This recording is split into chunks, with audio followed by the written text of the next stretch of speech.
Hello. I am here with my tiniest favorite business partner.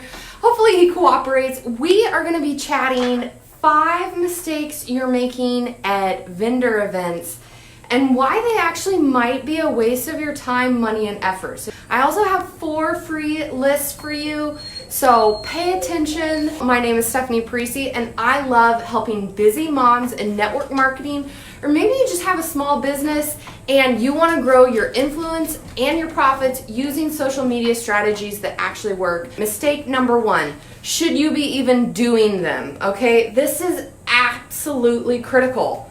Answer this question, like, do you like vendor events? And maybe that sounds like really obvious, but like, if you like them, great, do them. And if you don't like them, you know what? Like, your time, your money, and your effort can be spent better elsewhere. And I don't say that like to discourage you from doing it. I just say, like, know that you're going to be spending time, money, and putting in a lot of effort into doing them, okay? Like, I know that personally, like, I just signed up to do one in December, and I've done it every year since I've been in business. Absolutely love it. I'm doing it with Jakey, like, and maybe that's like, oh my gosh, that's crazy. But it's like, I know that, like, I don't care if, like, my time in some ways could be spent better doing something else. I enjoy it. Like, I had to ask myself that. Do I enjoy this or not? So that is the first thing I would tell you. Some of the benefits of doing them, if you don't have a great, large, receptive market, it can be a great way to meet people. It's a great way to get out if that's your thing. Like, for me, I'm at home all the time, so there's a benefit to doing something like that because I get to actually talk to people face to face. And that's my favorite way to do business, which may seem weird in the sense that, like, I absolutely love social media and I specialize in teaching people how to market on social media. But that face-to-face connection is fun. And it also is a great way to build your belief. Like, for me, it's a great way to get out and talk to real people in my community and be like, hey, have you heard of this company? You know, like, do you even know that this exists? Like, it's a great way to, like, talk to people, like, and get real face-to-face feedback. So, but like I said, it's gonna take time. Tables can cost a lot of money. And there's a lot of effort involved. Like, you're getting there. Like, so just know, like, the pros and cons and weigh them, because it's not always to your advantage, okay? So if you're not really into it, something to consider that I would highly encourage you to do is go to the event, but not as a vendor, but go looking to, like, meet people and talk to people. So hear me out, because if you're in a business and you're looking to bring other people into your opportunity, when you go to a vendor event, you better believe, like, all the people there, like, they're already showing that they're dedicated to their business. They're spending their time, their money, their resources on being there. And not everyone sticks with, say, like, the first company they join, or maybe they're feeling stuck where they're at, or they're not loving it. Like, you never know. So it's a great way to go to the event if you're not into doing the events themselves and actually meet and talk to people, okay? So let's get on to mistake number 2. You didn't niche down your goal, okay? Your table is overwhelming. So this is huge. So just like on social media, you need to have a target market. You cannot be everything to everyone. If you're trying to reach the whole world, if you have all these goals of the event, guess what? It's gonna be overwhelming. You're gonna confuse people. So establish one main goal for the event. Here are some ideas. You could be more opportunity focused. You're looking to, like, recruit new people, bring in new clients, that type of thing. You're looking to purely sell products at the event, okay? Not so much like down the road, but like at the event, you need to have merchandise on hand, okay? So that's more product focused. You could be looking to simply expand your network, okay? Build your prospect list, you know, build your social media presence. That could be another goal. Or maybe you're looking to really set up one-on-one, like, appointments with people, depending again on your business.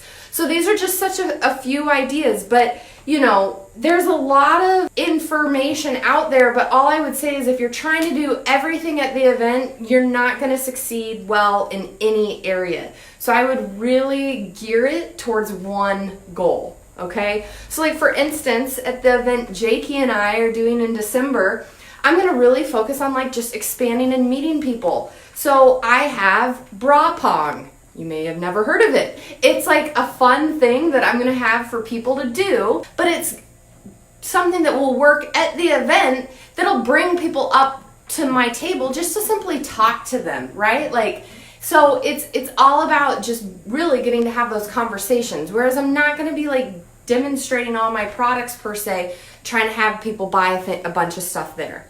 Okay, so mistake number 3. You didn't get contact info. Man, this is probably the biggest mistake of all. I would say if you're doing vendor events, this should definitely be like forefront of mind. So we all know the fortune is in the follow-up if you're in business, right? I have customers from every event I've ever done. The thing is the majority of them didn't buy at the event at the time, okay? So, and a lot of the people, I have people from the first event I ever did 3 years ago that are buying still today, okay? So they're repeat customers of mine. Just know that like you want to be having those conversations down the road. And that allows me, you know, like everyone I try to get on my email list, that allows me to establish a relationship with them, to put out value to them, to educate them, and then they'll, in the season of their solution, I can reach, you know, then I'm there and present, okay? So that is huge. So a tip here is that like you can have a thank you for coming to the event email already out, ready for people that that's on your email server. So the event ends, you can click send like that night or the next day, and boom, it's already in their inbox. And something else is you can have a coupon on it or a shipping discount for like that's good for the next 30 days or something right on that email. The other thing is I don't really have like business cards I hand out, and I try to just get my contacts like right then and there. So like I may be friending people on social media or having them join your business group or you know, connecting with them right immediately. And an easy way to do this is an event giveaway. And I'm gonna put my favorite event giveaway sign. I meant to bring it with me, but baby, like I forgot. Of course I remembered like the giraffe to give them to chew, but forgot the event giveaway sign. So I have a sign that says like win, you know, something here, and then I have these little raffle cards that people fill out, name, email, number, that sort of thing. And then it has boxes they can check if they're interested just in products or the opportunity or both. And the cool thing about that is then when I'm having the conversation with people, this is another tip, on the back of that raffle card, after like they've walked away, I will write down some notes of the conversation. Because y'all, if you're talking to people like all day long, you're gonna forget, right? You just met all these brand new people. So on that card, I might write down like what products we talked about, their kid's name, you know, like whatever it is, like do I want to send them like a product sample in the mail, like whatever it is we talked about, I know, and I have that ready to go. And Jakey is like spitting up. Okay. Oh, mom life. Okay, so that's an easy way to get the contact info, is like some sort of event giveaway.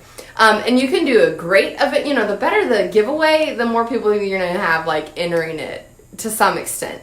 So just something to think about. But what do you do with that follow-up information? I highly encourage you, you know, the second someone walks away from your table, their interest drops, and it drops 10% every day following. So if you wait a week to follow up with people, dude, they're already like 70% less interested in what you're talking about.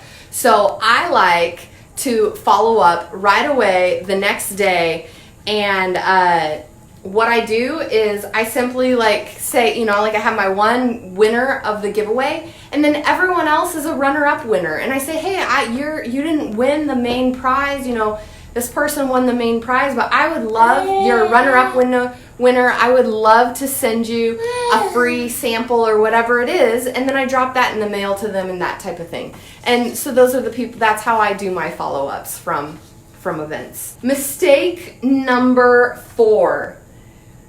You picked the wrong venue. Y'all, don't get hosed. This has happened to me once, okay? You learn the hard way. And the event itself was like canceled. Like I lost money. But so do your initial entry question. So you found an event. What should you be asking the event host?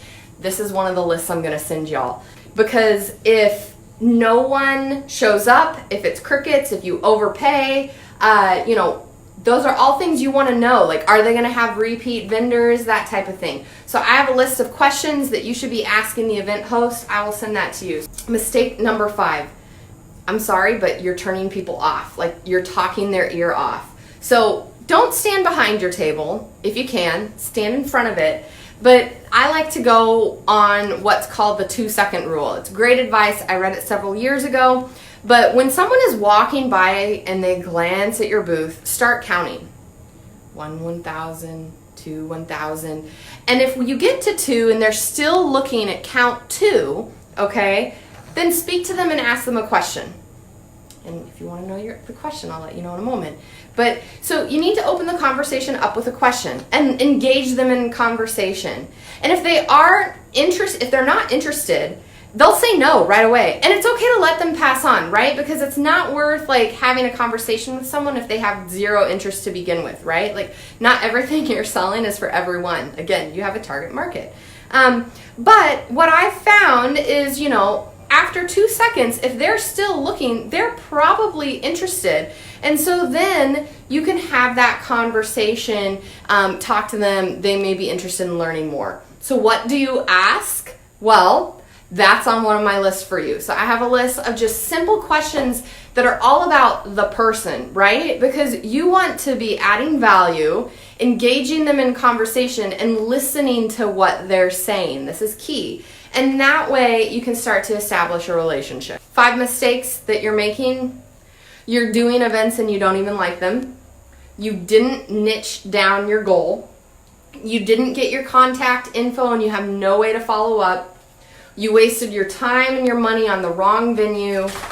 And number 5, you turned all your prospects off because of how you engaged them in conversation, or you talked their ear off. If you want these lists, just let me know. Send me the list in the comments. Meanwhile, happy shopping this holiday season. Happy vendoring. And if you aren't into vendor events, no worries. You can do it another way. I'm all about social media strategies and how you can use those to grow your influence and your profits. So if you want more info on that, just drop Parisi Pack and I will help you out. In the meanwhile, me and Jakey are signing off and we'll catch y'all next week.